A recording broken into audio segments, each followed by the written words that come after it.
uma alegria imensa estar aqui com vocês nessa tarde, nesse domingo, e na certeza da presença do Mestre Jesus e do amor de Mãe Maria e dos irmãos que comandam esta casa. Iremos hoje à tarde conversar sobre o medo do abandono. O que vamos trazer aqui para juntos pensarmos, nós encontramos no livro Amorosidade, A Cura da Ferida do Abandono. É um livro do espírito Hermance do Fogo, psicografado por Wanderley de Oliveira. E o título já nos traz a direção de que a amorosidade é a cura da ferida do abandono. Vamos entender o que seja tudo isso. Amorosidade, a cura da ferida do abandono.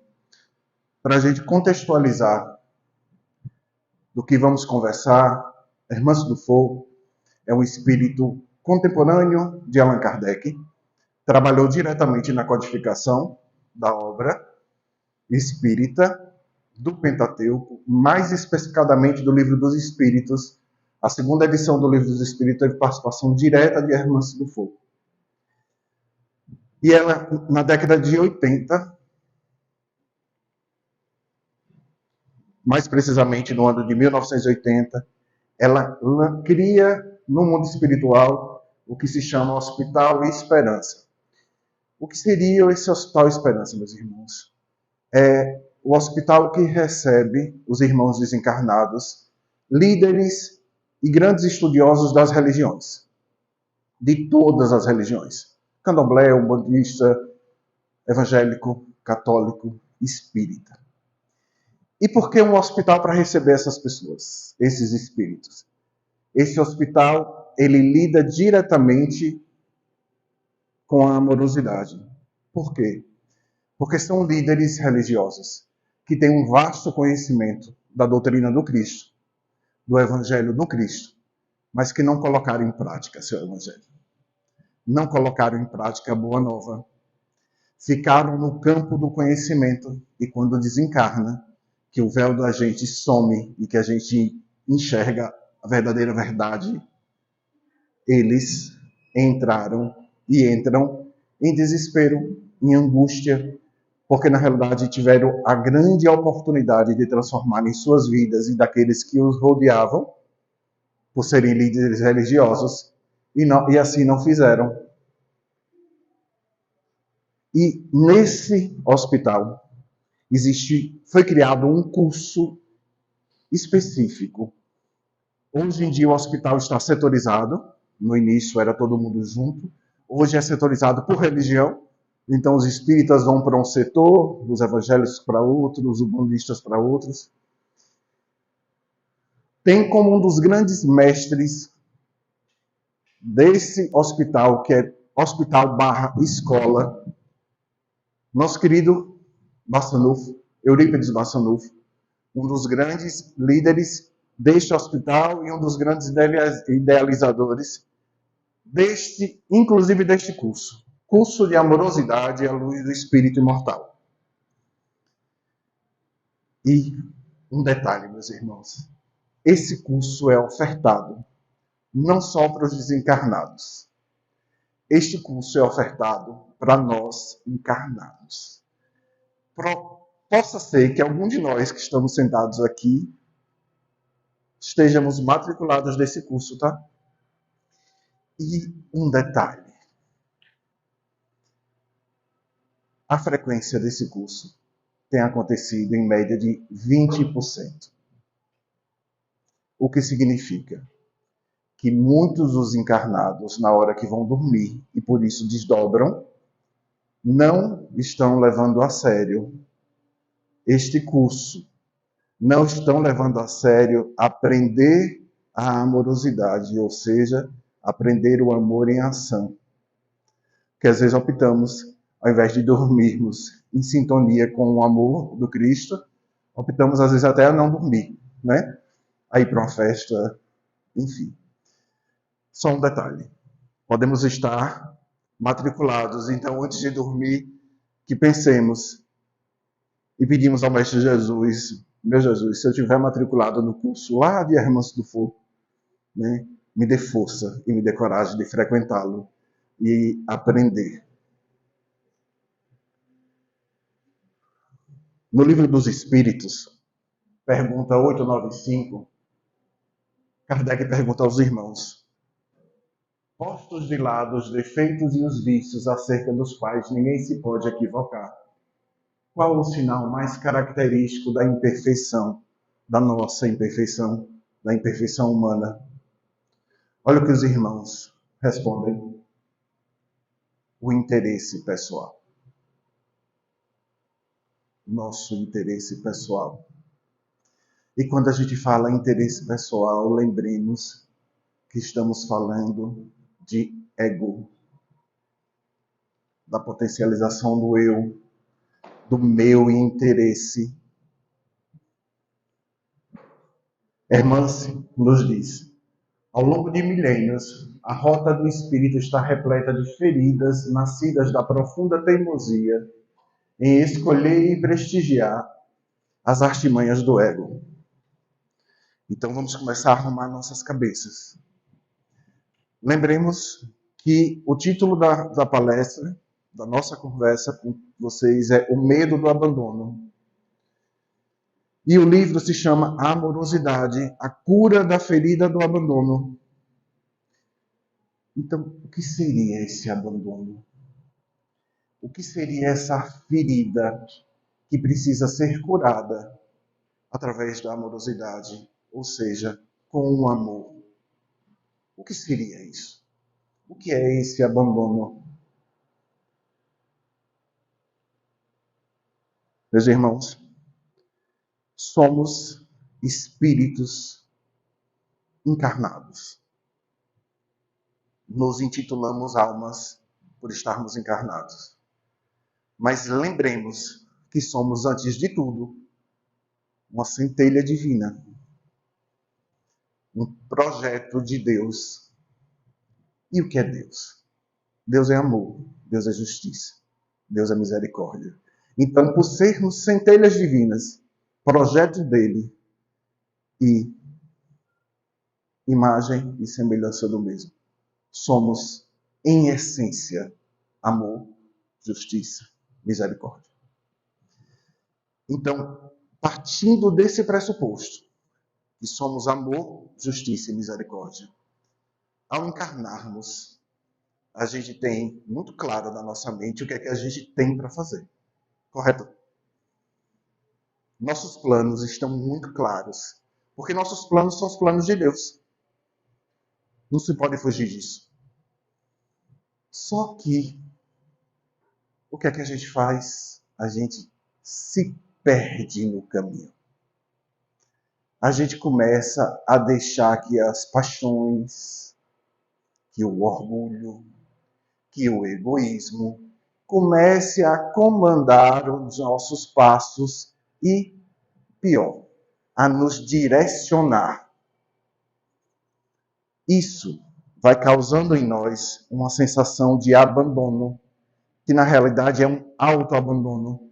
É como se eu tivesse certeza daquilo que eu preciso fazer e para onde eu preciso chegar, e eu não faço. Eu me distraio. Eu busco outras coisas. Isso vai me gerando intimamente, inconscientemente, uma sensação de que eu estou abandonado. Imaginemos, nós temos um caminho para percorrer. Estamos no início dessa estrada. Nós sabemos qual é o fim dessa estrada. O fim é sermos espíritos puros, em essência, amor. E neste caminho, a gente liga o GPS. O GPS seria a boa nova, a mensagem do Cristo, o nosso modelo e guia. Aí o que é que a gente faz no caminho? A gente desliga esse GPS. Porque tem uma coisa na estrada que me chama a atenção, que é muito bela, que vai me dar prazer. Eu desligo esse GPS e vou atrás disso. Quando eu saio da minha rota originária, em essência, que é a rota para chegar a Deus e ao amor, eu começo a me sentir autoabandonado, porque eu saio do meu eixo e da minha linha direcional. Isso começa a me gerar uma sensação de abandono. E essa sensação de abandono começa a criar em nós feridas emocionais. Mas que chega ao físico. Meus irmãos, nós aqui, encarnados, nesta encarnação, já passamos por algumas épocas de doenças físicas, né? Passamos época de pandemia de AIDS, passamos pela época do boom do câncer. Hoje vivemos uma época de doença das almas. Nunca ouvimos falar tanto em ansiedade e depressão. Ansiedade, que é o excesso do que vem na frente, do futuro. Depressão, que é o excesso do que passou. E a gente vem vivendo nesse processo de feridas emocionais, com o excesso do que passou e com o excesso do que vem pela frente. Por isso, a irmã do Fosso lança esse livro. Por isso ela traz esse curso, o extrato do curso que é dado lá em cima, no mundo espiritual, para que a gente entenda o caminho que a gente tem que fazer para curar essa ferida emocional. E, meus irmãos, quando a gente começa a abrir essa chaga dentro de nós, ou seja, começa a abrir essa ferida deste abandono, por não fazermos o que temos que fazer, por não seguirmos o caminho que já está todo sinalizado. Meus irmãos, nós já estamos na terceira revelação. Nós tivemos o Cristo encarnado, que se fez humano, para nos marcar este caminho, né? E colocando os sinaizinhos, olha, por aqui que vocês vão. Aí não basta, ele manda o Espiritismo, a terceira revelação, dizendo, ó, esse sinal está aqui, por isso e por aquilo.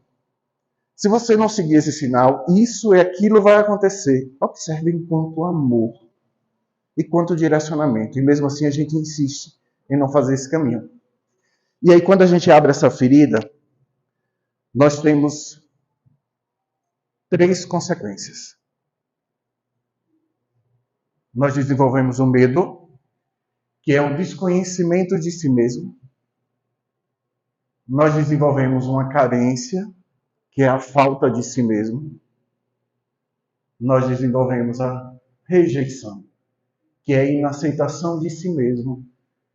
E por último, a solidão, que é a desconexão consigo mesmo. E observem, meus irmãos, estamos falando o tempo todo em si mesmo, em nós mesmos. E aí não temos como não nos lembrar da tão falada em toda a casa espírita reforma íntima, que é esse ir para dentro, esse autoconhecimento, esse mergulho no seu eu, e que nos causa, quando não fazemos, medo, carência, rejeição e solidão. Porque esse abandono de nós mesmos, este medo de encontrarmos o que temos dentro, essa carência, essa falta de algo o tempo todo, essa rejeição, essa sensação de que você não pertence a nada, e essa solidão é provocada por essa incapacidade que desenvolvemos, mas que não temos. Observem, essa incapacidade ela não é nossa.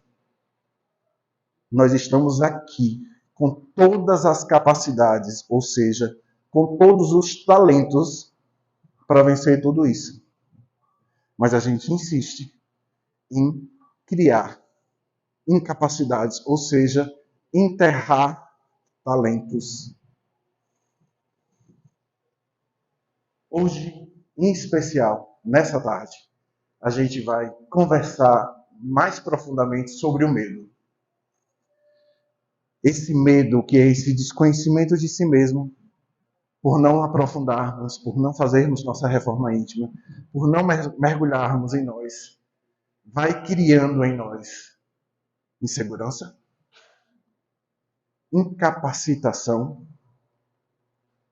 e ansiedade, que é esse excesso do que vem pela frente, esse excesso do amanhã, que ninguém, absolutamente ninguém tem controle. A gente não tem controle no próximo segundo da nossa vida. E a gente fica ansioso por isso. E por que a gente fica ansioso por isso? Porque a gente anda com medo. E a gente está com medo, meus irmãos, porque a gente não tem feito o que tem que ser feito. E a gente não tem feito aquilo que efetivamente viemos fazer. Nós encarnamos para viver na matéria. Mas o objetivo é simples: aprender a amar. Esse é o objetivo. Esse é o único fim. Tudo isso que vivemos, de bom e de ruim, são instrumentos da escola do Cristo para nos fazer aprender a amar. Para aquele amor em essência que a gente conversou no início, que somos, por sermos centelhas divinas, entrar em ação, entrar em movimentação. E por quê? Porque o amor, ele só se torna efetivo no outro e com o outro. Não adianta amarmos só a nós. A gente precisa amar o outro. Lembremos os mandamentos: amar a Deus acima, com toda a sua força, e amar ao próximo como a si mesmo. É nesse caminhar de amor com o próximo e com nós mesmos que a gente vai aprendendo a ser essência, ou seja, a ser amor. Ou seja, a voltar para a origem, que é Deus, que é o amor em essência. E essa ansiedade que tanto temos vivido, vivenciado e ouvido falar, traz para a gente, meus irmãos, sentimento de posse, sentimento de fantasias. Você fica fantasiando o futuro, perfeccionismo, apego, perdas. Olhe o tamanho do estrago que esse medo do abandono faz em nossas vidas. E se a gente disser a vocês que a solução é simples, a gente vai ver até o final o que é. O medo é o desconhecimento de suas reais capacidades, habilidades e limites. Por quê, meus irmãos? Porque não fazemos o processo da reforma íntima, não vamos para dentro, não mergulhamos em nós. E o que faz a gente não fazer isso? Aquilo que, na pergunta 785 do Livro dos Espíritos, os Espíritos responderam a Kardec, que é o grande empecilho da evolução do ser humano: orgulho e egoísmo. Porque às vezes a gente tem medo do que vai encontrar, a gente tem medo das nossas sombras, a gente tem medo do que a gente é capaz de fazer. E a gente fica com vergonha daquilo que a gente é capaz de fazer, mas ainda não tem força para fazer. E isso tudo, quem vai comandando é o orgulho e o egoísmo. Essa potencialização do eu que a gente vai criando dia após dia. E que, meus irmãos, é natural. Observemos que quando a gente nasce nesse mundo encarnado, nós somos estimulados a desenvolver e a potencializar esse eu. Você, quando é criança, está com seus pais, vive com sua família, você está num ambiente protegido. Aquele ambiente lhe dá um senso de proteção. Quando você sai para o mundo, quando a gente vai para a escola, o que é que acontece? Seu próprio pai, sua própria mãe diz em casa: se firme enquanto pessoa, senão vão passar por cima de você. Não é isso que pai e mãe faz? Não deixe ninguém te machucar. Não deixe ninguém te bater.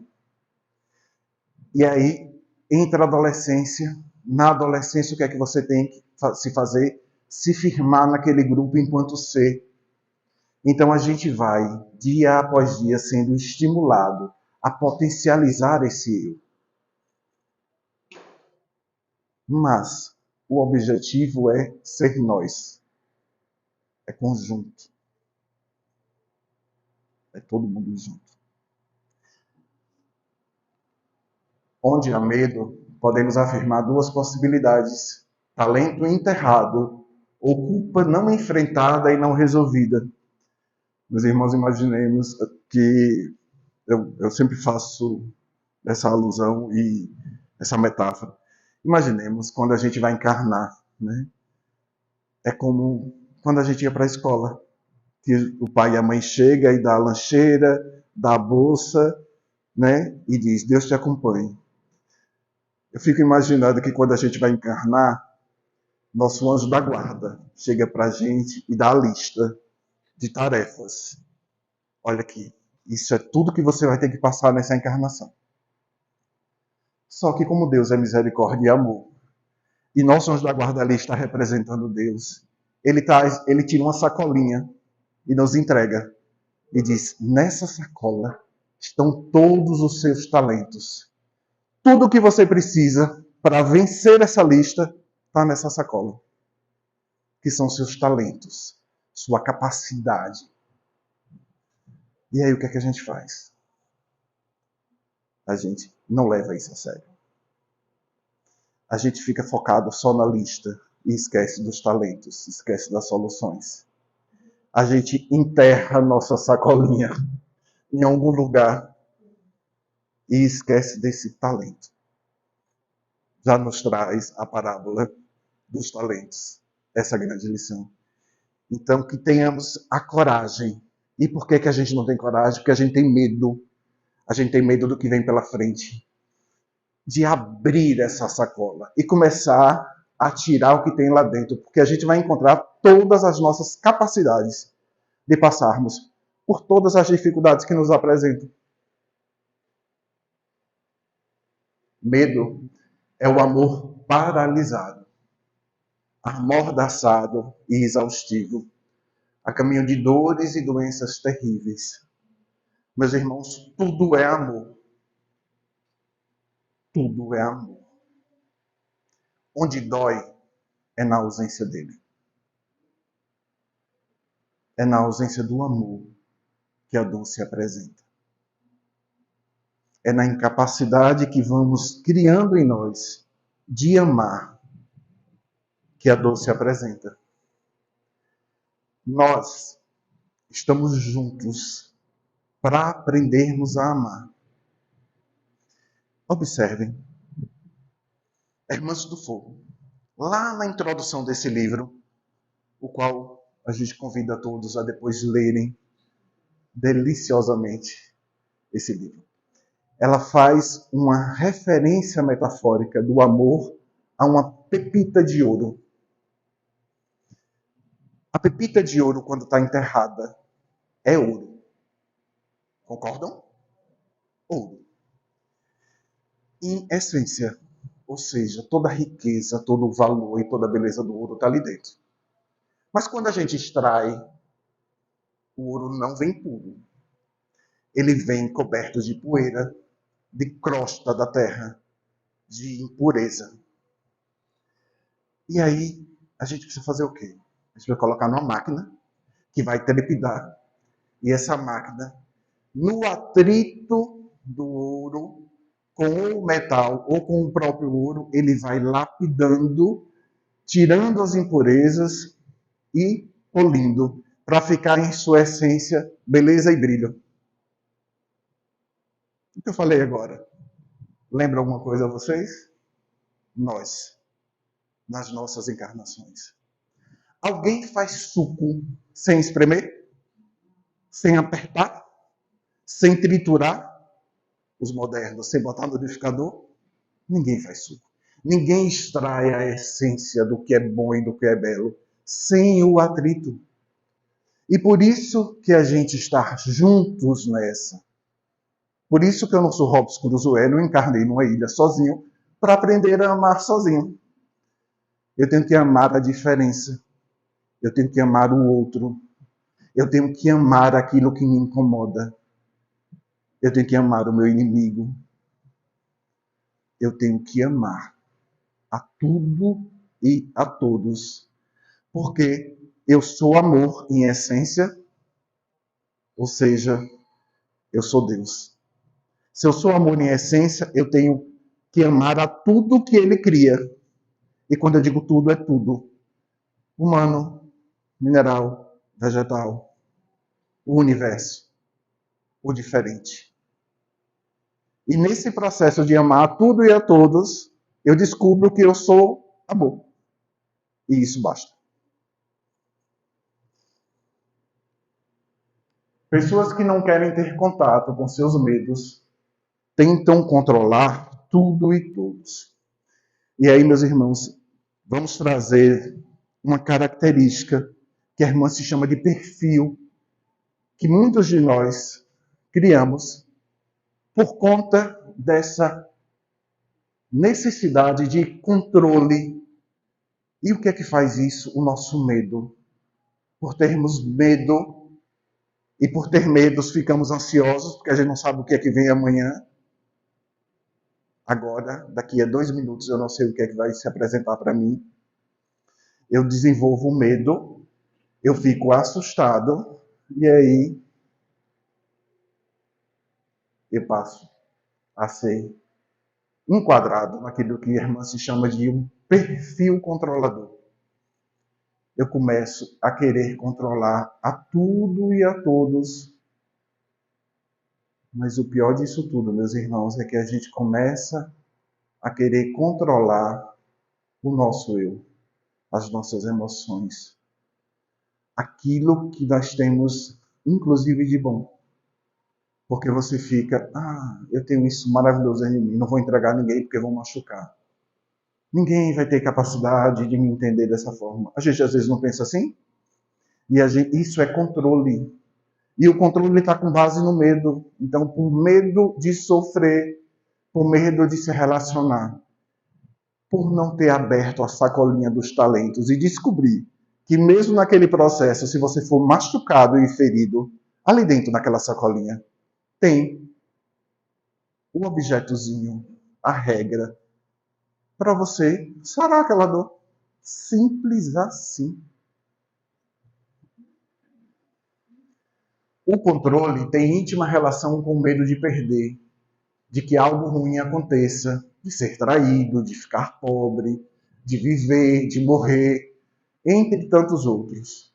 Então, a gente vai desenvolvendo nesse processo de tentar controlar tudo e a todos e a nós mesmos e controlar a vida. Ninguém controla a vida, porque ela não é nossa. Ela é de Deus. A gente começa a criar todas essas questões. E isso vira neurosezinhas nas nossas cabeças, bichinhos gritando que eu vou pro travesseiro e fico, meu Deus do céu, vai me trair, vai me trair. Meu Deus do céu, vou ficar pobre, né? E não preciso ir ao final, porque a gente já sabe o que a gente está vivendo de doenças da alma. Ser uma pessoa controladora não significa necessariamente querer ter domínio sobre os outros. Em muitos casos, a personalidade controladora também é vista em quem tenta regular sua própria vida, sua rotina, seus hábitos. Lembra que a gente falou lá em perfeccionismo? Tem gente que cria um hábito na vida. Eu acordo, eu preciso primeiro orar, depois de orar eu tomo meu café. Aí eu acordei e recebi uma notícia ruim. Um parente meu está doente. E ao invés de eu orar e tomar café, eu precisei ir para o telefone e ajudar. Eu não sei fazer mais o resto do meu dia. Isso é perfeccionismo, porque você saiu daquilo que você criou de rotina para você. Você se torna engessado, você não vai se tornando maleável. E nós temos, meus irmãos, todas as lições para nós. A sacolinha do talento. Do lado de fora está escrito, sabe o quê? Leis da natureza. Tudo na natureza nos traz uma lição necessária para que a gente atue. O que é que a água faz quando você represa? Quando ela tem uma pedra, quando ela encontra um monte, ela dá a volta? Ou ela, quando ela percebe que ela não vai dar a volta, ela fica ali sendo represada, depois ela transborda, mas ela não para o caminho. Ou seja, ela é maleável. É o que a gente precisa ser na vida, com as situações e com os outros. O controlador é alguém que fica tentando, de formas subhumanas, carregar em suas costas o peso que não lhe pertence. Com isso emana a energia da impotência, do desvalor e da incapacidade sobre as pessoas que ama. Meus irmãos, Hermance traz um exercício, vamos dizer assim, para a gente tentar perceber o quanto estamos tendo um perfil controlador na nossa vida. E esse exercício é olhar em seu entorno. Se você tiver pessoas na sua família, na sua casa, angustiadas,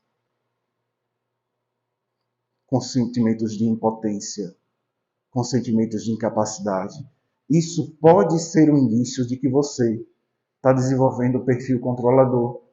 E como você precisa controlar o outro, você vai diminuindo o outro para que ele caiba na sua mão, ou seja, para que ele fique dentro do seu controle. Esse é um exercício. Observemos em nosso entorno, principalmente em nossos familiares, como eles reagem e agem aos nossos atos. Esse é o exercício de Hermance. E Santo Agostinho nos traz também essa necessidade de olhar para dentro. E na questão 919 do Livro dos Espíritos, Santo Agostinho faz uma proposição para nós, de que toda vez que a gente quiser agir em determinada situação, nós projetamos aquela ação no outro e vemos como é que o que é que a gente sente. Ou seja, eu quero fazer algo, eu projeto na minha irmã, eu imagino ela fazendo aquilo que eu estou pensando em fazer. O que me causar aquela visualização vai ser o indicativo se eu devo fazer ou não. Se aquilo que eu projetar nela me angustiar, pare. Desça deste carro e vá procurar um ponto de ônibus ou um avião ou um navio, mas não entre neste carro, porque não vai ser legal. Então, Santo Agostinho nos diz, projete no outro aquilo que você vai fazer. Aquilo que você sentir com essa projeção vai lhe dar a direção se você deve fazer ou não. Meus irmãos, a grande lição é amar a todos como são e aceitar os fatos, mesmo desagradáveis, como eles acontecem. É amor. O tempo todo é amor. É para isso que estamos aqui. Amor é libertação. Controle é doença. Amor é aceitação. Controle é medo. Amor é cura. É um chavão que nós escutamos de todos os lugares. Quantas vezes escutamos? O amor cura. Cura mesmo. O amor verdadeiro. O amor em essência. Ele cura. Ele cura essa ferida do abandono. Ele cura essa sensação de que a gente não está fazendo aquilo que a gente veio para fazer. A sensação que a gente fica de que não estamos cumprindo o nosso propósito em essência. Quando você é criado lá por Deus, lá atrás, ainda ignorante, mas você já tem dentro de si a centelha divina, ou seja, a centelha do amor. Por isso que a gente está aqui, para aprender a amar. E a gente faz isso como, meus irmãos? Como é que a gente coloca esse amor em ação? através da amorosidade. Nunca vivemos uma época e um tempo onde a amorosidade é essencial nas relações humanas, nas relações espirituais e nas relações entre os humanos encarnados e o mundo espiritual.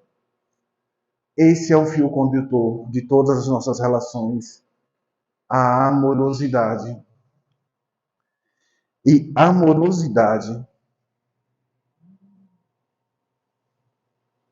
é isso aqui. Um coração pulsando é a amorosidade. Um coração parado é amor. Mas a amorosidade está muito próximo de uma coisa chamada responsabilidade. E responsabilidade com quem, meus irmãos? Com o amor.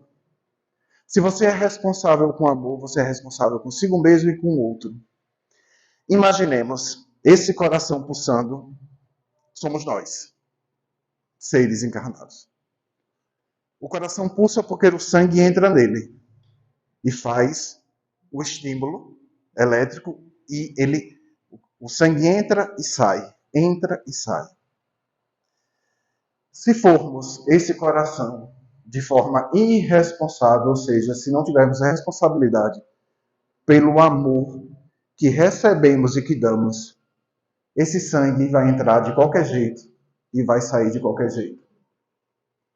Mas se eu me preocupar, isso tudo metaforicamente falando, meus irmãos, com a minha alimentação, com aquilo que eu ingiro de substância, esse meu sangue vai chegar em mim, ou seja, esse amor vai chegar e entrar em mim da melhor forma possível. E como é que eu faço isso? Cuidando das minhas relações, cuidando daquilo que chega para mim, na música, na literatura, nos estudos, cuidando do meu entorno, cuidando do meu ambiente, do meu habitat. Eu vou filtrando esse sangue, eu vou filtrando esse amor para chegar da melhor forma para mim.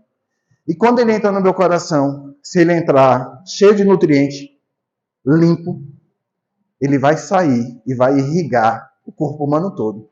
Ele vai para o fígado, ele vai para o rim, mas ele vai chegar tão puro que ele não vai dar trabalho a ninguém. E aí somos nós.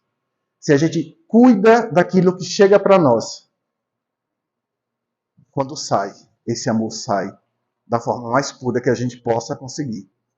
E aí vai chegar no meu irmão, lindamente e puramente, sem maltratar, sem ferir.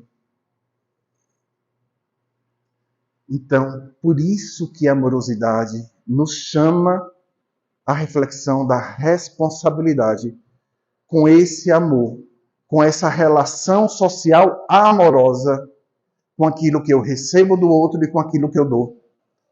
E aí tudo começa a fazer sentido porque a gente está encarnado junto. Porque cada um não está numa ilha, ou cada um num planeta, sozinho. Porque a gente precisa aprender a amar sendo responsável com o outro e com nós mesmos. E com aquilo que vem para a gente. Cuidando da gente, cuidando da nossa reforma íntima. Observando aquilo que a gente escuta, não só como música, como um exemplo, meus irmãos. Vou falar de televisão. Antes de dormir, você liga o jornal. O jornal só sai notícias ruins. Quando você desliga, você vai deitar angustiado com aquilo que você viu. Você não cuidou do seu entorno. Você não filtrou aquilo que está chegando para você. Aí você pode dizer, Márcio, aí você está dizendo que a gente vai ter que viver alienado? Não. Mas tudo tem hora e lugar para acontecer. Antes de dormir, não é hora de você ver notícia ruim. É de você ler um bom livro, de você escutar uma boa música, de você fazer uma linda oração. esse cuidado daquilo que vai chegando e nos envolvendo e a gente vai absorvendo. Só que a gente, lembre, meus irmãos, somos energia, e por sermos energia, a energia não fica parada, não existe energia parada. Então, eu vou receber energia e vou dar essa energia. Você é uma usina de energia. E aí, se cuidarmos do amor, seremos usinas de amor. E, meus irmãos, não tem como falar em amor, em usina de amor, sem falar dele. Nosso modelo. A quem eu me emociono quando falo. Porque é o Rei dos Reis. É aquele que se fez humano para ser a cartilha de amor para nós. É aquele que não precisou curar nenhuma ferida, porque o medo não fazia parte da vida dele. Por quê? Porque ele sabia e entendia o seu propósito e foi até o fim. Ou vocês acham que qualquer um de nós, se estivesse naquela cruz, não estava morrendo de medo? Ele sabia qual era a missão dele. Ele tinha isso claro. Ele não tinha medo. Ele foi até o fim, sem medo, acreditando no grande propósito que era amar, ser amado e nos mostrar o caminho. Por isso ele é nosso modelo, por isso ele é nosso guia, por isso ele é tudo para nós. Por isso Jesus é amorosidade em essência e em ações. Por isso que ele, para chegar, Cristo pode tudo. Ele podia encarnar da forma que ele quisesse. Ele tem o poder de mexer com as energias e com a matéria. Mas ele quis vir através do amor maternal, o amor de mãe, o amor de Maria. Porque mesmo antes dele chegar, ele já estava anunciando para aquilo que ele estava vindo. Ele estava vindo para nos ensinar a amar. Por isso ele vem através de uma mulher. Por isso ele vem através do amor de uma mulher. E por isso, meus irmãos, nós temos obrigação, essa é a palavra, de amarmos uns aos outros. E essa obrigação se torna leve e tranquila se assim façamos. Porque é para isso que a gente está aqui. A gente vai curar essa ferida do autoabandono com amor, com amorosidade, amando a tudo e a todos, se preocupando com cada detalhe. E observem que amor é expansivo. Você começa a amar você, quem está do seu lado, sua família, seus vizinhos, seu bairro, sua cidade, seu planeta, o universo. O amor vai se expandindo. E é para isso que a gente está aqui. Porque quando chegarmos, todos nós, espíritos puros, e não tenho dúvida, né, eu quero inclusive ser cumprimentado quando estivermos todos lá como espíritos puros, nós vamos entender que o caminho todo pedia a nós a amorosidade. E a gente vai entender que tudo foi feito para chegarmos lá e nos entendermos e nos reconhecermos como amor em essência. Porque assim é Deus. E assim temos que ser nós, centelhas divinas, filhos do Criador. Que o amor do Mestre Jesus, o amor de Mãe Maria, o amor de Chico Xavier, que esteve aqui encarnado, para nos orientar e para nos ajudar nesse caminho, seja sempre o balizador, seja sempre os sinais do nosso caminho. E que quando desligarmos nosso GPS, religamos eles e voltamos para o lugar, se perdoando porque desligou. Isso é importante. E não fazer o que às vezes a gente faz, meus irmãos, a gente desliga o GPS, ou seja, fazemos o que não devemos fazer, vamos para o canto da estrada com o GPS desligado e ficamos ali remoendo, que nem carro velho, né? Não, desligou o GPS, foi para onde não devia ir, fez o que não devia ir, vira a página, reconheço que esse lugar não é mais o meu, esse não é o meu propósito, volto para a minha estrada, ligo o meu GPS e sigo reto para Deus. Simples assim. Que o amor seja nosso balizador e que ele sempre, sempre, sempre seja o combustível de todos os nossos atos e de todas as nossas ações. E que neste caminhar para o amor estejamos de mãos dadas com esse, que é o amor em essência. Esse é o extrato do caminho correto. Grande abraço, meus irmãos. Que o Mestre Jesus esteja com vocês.